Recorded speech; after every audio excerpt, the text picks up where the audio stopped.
Très ravi de vous retrouver dans cette nouvelle édition. Bonsoir et bienvenue au sommaire de ce journal. Signature d'un protocole d'accord entre les ministres sectoriels de l'éducation et de la formation de la Guinée et Expertise France. Il porte sur la mise en œuvre du dispositif d'assistance technique du Fonds commun de l'éducation sur le budget d'affectation spéciale. Ceci en appui au programme décennal de l'éducation en Guinée, entre autres.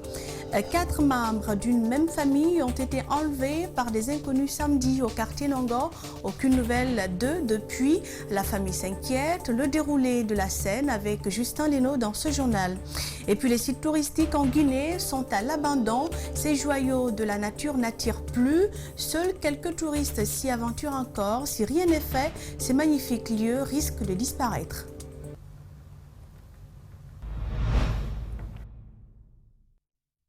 Signature ce lundi d'un protocole d'accord entre les ministres sectoriels de l'éducation et de la formation de la Guinée et Expertise France. Cet accord porte sur la mise en œuvre du dispositif d'assistance technique du Fonds commun de l'éducation sur le budget d'affectation spéciale, un appui au programme décennal de l'éducation en Guinée.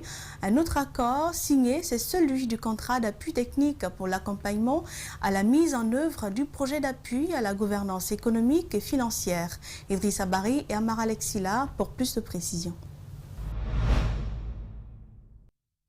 Dans le premier document signé, Expertise France va positionner 14 experts nationaux et internationaux au sein des administrations des ministères du secteur de l'éducation et de la formation. Ils seront chargés d'accompagner les cadres de l'administration centrale et déconcentrée afin d'assurer un réel transfert de compétences suivant une démarche de renforcement des capacités.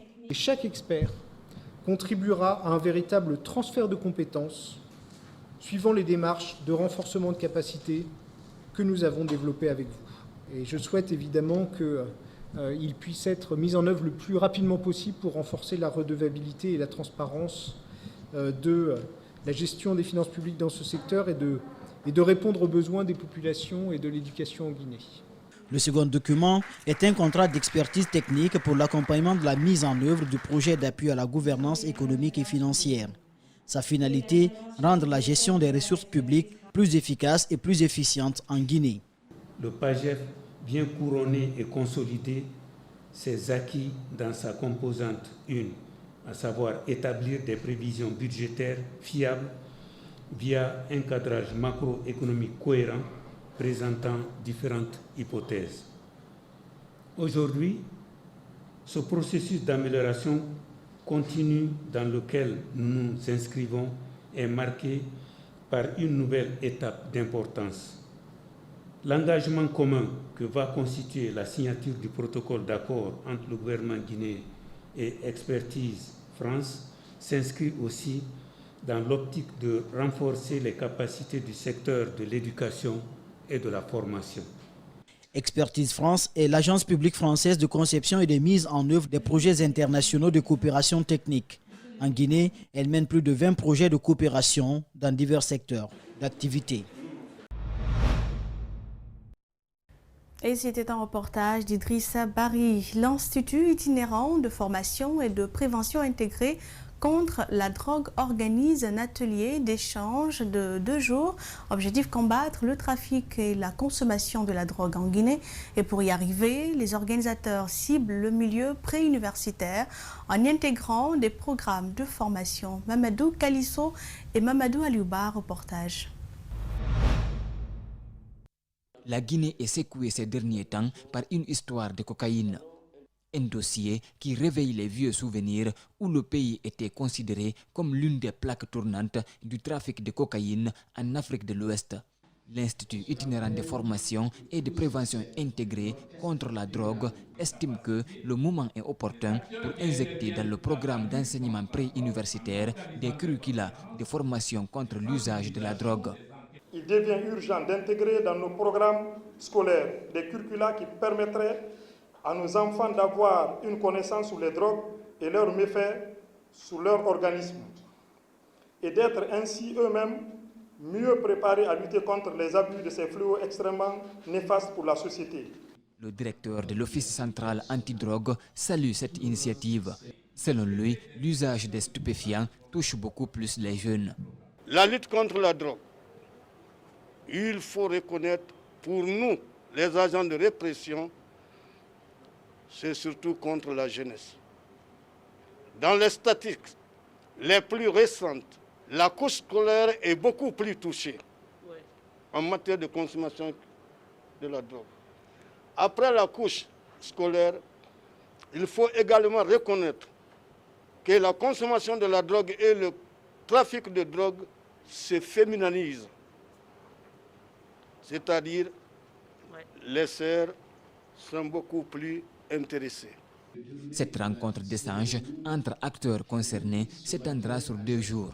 La lutte contre le trafic et la consommation de la drogue est ardue.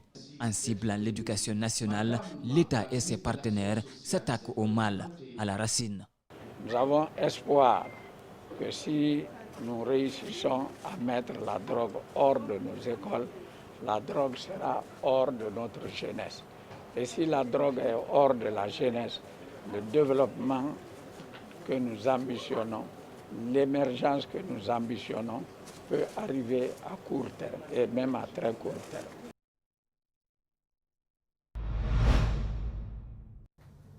Et le livre s'invite dans ce journal. Bientôt, la 13e édition des 72 heures du livre en Guinée.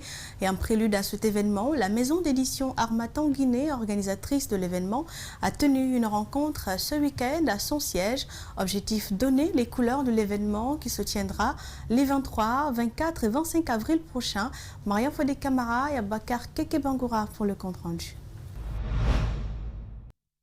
Les 72 heures du livre se tiendront cette année dans le strict respect des mesures barrières avec en toile de fond Covid-19 en Guinée, la place de la femme, de la jeunesse et de la paix dans le pays dont nous rêvons. L'événement sera marqué par des tables rondes et des sensibilisations. Nous allons octroyer des stands à chaque région pendant les 72 heures. Nous ferons bien sûr une édition virtuelle. Il y aura du présentiel. Nous aurons un minimum de personnes dans les stands pour écouter les conférences et pour les tenir. Nous allons travailler sur les questions des violences faites aux femmes, les questions de la condition féminine de la femme. C'est pourquoi nous les avons choisis principalement pour porter la voix de la jeune fille, de la femme dans le pays, pour que cessent les violences basées sur les femmes. Les 72 heures du livre sont accompagnées par plusieurs partenaires, dont l'ambassade d'Espagne qui compte soutenir efficacement l'événement à travers le prix des jeunes écrivains. Oui, c'est M. Sansikava qui vient de faire une proposition pour soutenir l'un des prix aux jeunes écrivains guinéens qui sera octroyé pendant les 72 heures du livre. Et bon, c'est une idée et on va accompagner le plus possible de la manière la plus efficace. 2 artistes féminines ont été choisies cette année comme ambassadrices des femmes. Natou Kamara et Sira Kondé auront pour mission de sensibiliser sur les violences basées sur le genre. On parle insécurité à présent dans cette édition. Dans la nuit de samedi 13 mars, les agents de sécurité du commissariat central de Matam ont fait irruption dans un parking situé à Koléa, emportant plus d'une trentaine de véhicules sans aucune raison valable. Le propriétaire des lieux parle de violence et de brigandage. Des agents qui sont dans les environs de 5 heures descendus sur le terrain pour tout casser. Les dégâts causés sont énormes. Mohamed Valek Touré et Abou Korea Kourma pour les précisions. De grandes marques qui ont été emportés par le commissariat central de Matam, comme nous pouvons le voir sur ces images. Les occupants du parking ont été sommés de quitter les lieux. Ils disent n'avoir reçu aucun préavis. 6 heures du matin, mon ami m'a appelé qu'il y a les gens qui sont venus. Là, celui que je confie le parc. Moi, je ne gère pas le parc, c'est lui qui gère le parc, je vais le parler. Donc avec ça, moi je dis que je viens. Avant que je vienne, on a trouvé qu'ils ont déjà commencé à sortir le voiture derrière nous. Je dis c'est quelle loi? Et avant ça, il y avait un papier qui était venu, arrêt de travail, le lot, comme mon ami vient de l'expliquer tout cela, c'était pas même l'eau. On dit maintenant, c'est quoi? Il dit, ils ont un papier de justice qui dit qu'il doit gâter tout. Gâter tout? Le propriétaire du terrain lui dit avoir tous les papiers prouvant la paternité du domaine, et ignore les raisons de la descente des services de sécurité dans sa propriété. Je ne sais même pas là où sont les véhicules actuellement. Et je suis arrivé, j'ai trouvé un général même ici. C'est moi-même qui ai appelé ce général, que j'ai été victime, je ne sais pas c'est quels hommes, qui sont venus sur le terrain. Mais lorsque je suis arrivé, ils m'ont dit de signer un papier. J'ai dit, je ne connais pas un papier que je dois signer. Vous venez de débarquer chez quelqu'un, vous prenez ces véhicules-là. Jusqu'à présent, il ne sait même pas là où se trouvent ces véhicules. Vous me dites de signer un papier, prenez les véhicules. Il y avait certains véhicules, moi-même j'ai dit à mes petits frères de faire sortir ça. Ils sont sortis avec ça. Depuis lors là, ils sont en train de gaspiller tout dedans là. Ils n'ont pas donné le pouvoir à expliquer personne. Les autorités du quartier auraient été averties. Ce septuagénaire habite le quartier depuis près d'une 60aine d'années. Sa concession et celle de ses voisins ont été démolies.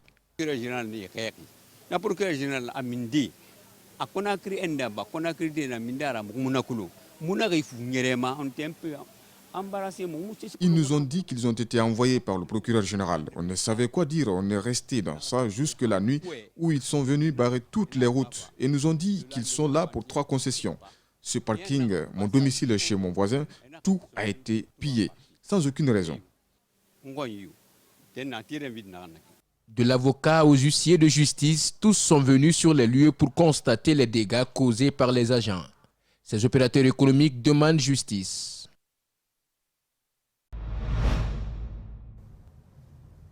Et on parle toujours d'insécurité dans ce journal. Comme je vous l'annonçais, 4 membres d'une même famille ont été enlevés ce week-end par des inconnus. Les faits se sont produits ce samedi au quartier Nangor, dans la commune de Ratoma. Depuis leur disparition, aucune nouvelle d'eux et les autres membres de la famille sont plongés dans l'inquiétude. Mais comment la scène s'est-elle produite? Justin Leno et Lamine Silla pour des explications. C'est dans cette famille, sise au quartier Nongo, dans la commune de Ratoma, que la scène s'est passée. Il était minuit ce samedi quand des individus non identifiés ont débarqué dans cette cour en escaladant le mur alors qu'il faisait tard la nuit. Pas de coups de fusil, sans bruit, c'est d'abord le vigile censé protéger la maison qui a été pris pour otage par des inconnus. Puis, la mère de famille et 2 de ses enfants qui étaient couchés à l'intérieur ont aussi été mis de force à bord d'un véhicule pour une destination inconnue. Des ordinateurs, des téléphones portables et une importante somme d'argent ont été emportés. Personne ne souhaite témoigner, chacun a peur de ce qui pourrait arriver plus tard. Au total, 4 membres de la famille miraculeusement disparus, laissant 4 autres personnes qui, elles, ont échappé de justesse. Le père de famille qui était au travail ce lundi, une vieille femme qui se trouve dans sa chambre mais qui n'a pas accepté d'être filmée, et ce jeune homme. Cet autre vigile vient d'être engagé pour surveiller à nouveau la maison. C'est la première fois qu'un enlèvement survienne au sein de cette famille. Elle n'a jamais été menacée auparavant. Depuis leur disparition ce week-end, les 4 membres de la famille sont injoignables. Plus de sommeil ici. Chacun est plongé dans l'inquiétude.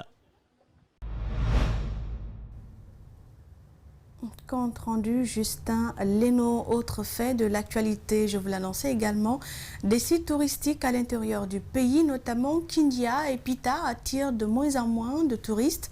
Faute d'entretien, certains de ces sites, vous allez le comprendre, sont à l'état d'abandon et d'autres entretenus par des jeunes de la localité avec de maigres moyens qu'ils disposent, ce qui permet à ces lieux de résister encore et de recevoir quelques visiteurs. Ces sites, si rien n'est fait, risquent de disparaître. Suivez le reportage d'André Mossi Milimono et de Djibril Kabak Kamara. La Guinée regorge d'énormes sites touristiques qui malheureusement peinent à être valorisés. À Kindia, le voile de la mariée qui attirait auparavant des milliers de touristes nationaux et étrangers est aujourd'hui dans un état délabré. Le site souffre depuis 2008 d'une mauvaise gestion selon le directeur régional de tourisme de Kindia. Le contrat qui était lié ce site à l'opérateur est résilié parce que l'État a constaté que il ne faisait absolument rien. Depuis 2008 maintenant, beaucoup se sont présentés, mais malheureusement, l'État n'a pas trouvé quelqu'un à qui il porte confiance pour la gérance de ce site. Aujourd'hui, ce bout de paradis sur terre n'est plus fréquenté. Seul ce gardien veille encore sur les lieux de peur qu'il ne soit totalement abandonné. Aboubakar Dine Dieba tente de nous expliquer comment il se bat depuis des années pour que le site soit réhabilité. Nous avons le souci de la réhabilitation de ce site-là aujourd'hui. Et la commune, et la préfecture, et moi, nous sommes tous dans ce cadre-là. Et tout dernièrement, Enabel avait promis de faire quelque chose. Je les ai envoyés à Conakry, ils sont venus avec le département. Je ne sais pas maintenant à quel niveau le dossier se trouve. À Pita, des chutes de Kambadaga abritent 2 gigantesques chutes d'eau. Un autre site touristique, sans doute répertorié mais pas mis en valeur, regrette ce jeune guide touristique qui reçoit quelques rares touristes étrangers. Ce site que vous voyez, avec nos efforts, on essaie de valoriser un peu petit à petit. Moi, personnellement, j'y amène des touristes, surtout au mois de mars. Mais je ne suis jamais venu ici avec un membre du ministère du Tourisme, pour le moment. Ces acteurs du tourisme guinéen craignent la disparition de ces sites si rien n'est fait. Ils demandent à l'État d'agir pour ce secteur, pourvoyeur d'emplois et moteur de développement dans un pays à forte potentialité touristique. Autre fait de l'actualité, la Guinée aura bientôt une loi sur le sport. L'annonce a été faite samedi dernier par le directeur national des sports et des activités physiques. Le projet de loi soumis à l'Assemblée nationale pourrait être voté mardi prochain par les députés de la République. L'ancien Kabassan Keïta revient au micro de Mamadou Boiba et Aluba sur les grandes lignes de ce projet de loi. Suivez. Donc le projet de loi sur le sport porte sur l'organisation, la promotion et le contrôle des activités physiques et sportives en République de Guinée. Et donc comporte 3 titres, 19 chapitres et 78 articles. Et donc ça porte sur le financement du sport, l'organisation du sport, la promotion socio-professionnelle des sportifs de haut niveau, ça porte sur la médecine du sport, tout ce qui intéresse le sport. Nous ne sommes pas allés encore vers le sport professionnel parce que nous voulons d'abord avoir la base. Et puis quand on aura cette première loi, maintenant par rapport au sport professionnel, on essaiera d'élaborer une deuxième loi peut-être dans 2-3 ans pour que le sport professionnel soit mieux géré en Guinée. Des propos recueillis par Mamadou Boiba et ce journal s'achève. Retrouvez-le sur Espace TV Guinée.info. Merci à vous pour l'attention. Prochain rendez-vous avec l'actualité à 22h. Vous êtes sur Espace TV et bonne soirée en notre compagnie.